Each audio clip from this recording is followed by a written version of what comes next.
Баршаңызға сәлем. Менің каналыма қош келдіңіздер. Бүгін сіздермен керемет беляши рецептісімен бөлісетін боламын. Ол үшін бізге алдын ала дайындалған сүтімізді ыдысымызға құйып, оның үстіне дәл сол мөлшердегі суымызды құйып араластырып аламыз. Оның үстіне шым-шым тұзымызды және бір қасық қантымызды салып, тағы да араластырып аламыз. Одан кейін қаймағымызды салып, дрожжымызды және де 2 ас қасық шитмайымызды құйып, тағы да араластырып аламыз. Дрожжымыз бір келкі еру керек.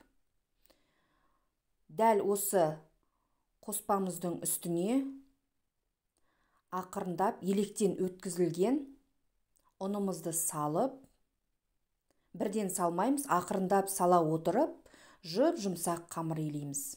Қамырымыздың үстіне сәл шитмайымызды салып, тағы да қолымыздың икеммен илеп жібереміз. Міне, енді ашығанын күтеміз.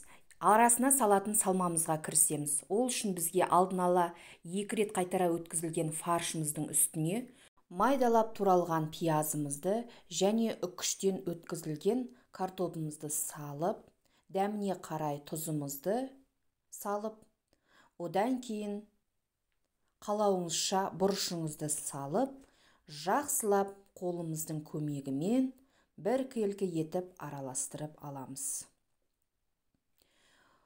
Осы уақыт аралығында ашыған қамырымызды дастарханымызға қойып, бөліктерге бөліп, домалақтап шығамыз. Одан кейін домалақтап бөліктерге бөлінген қамырымызды 10-15 минутқа бетін жауып қалдырамыз. Алдын ала қыздырылған майымызға беляшиді жасалу жолын көрсетемін.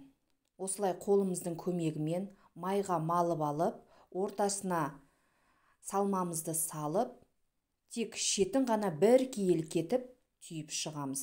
Дәл видеодағыдай. Егер менің рецептім ұнаса, менің каналыма тіркеліп, лайк басып, комментарий қалдырсаңыз болады. Осындай керемет рецепттермен бөлісетін боламын. Ендігі кезекте алдын ала қызып тұрған майымызға орташа отта баппен асықпай күйіп кетуі мүмкін. Сол себепті жай отта қызарғанша бір келкі етіп пісіріп аламыз. Бірінші ортасы тесік жағын майға батыра отырып пісіреміз, одан кейін келесі бетін пісіріп аламыз. Отымыздың асты баяу болу керек, себебі күйіп кетуі мүмкін. Міне, біздің кереметтей беляши дайын болды. Сіздерді өз каналымда күтем.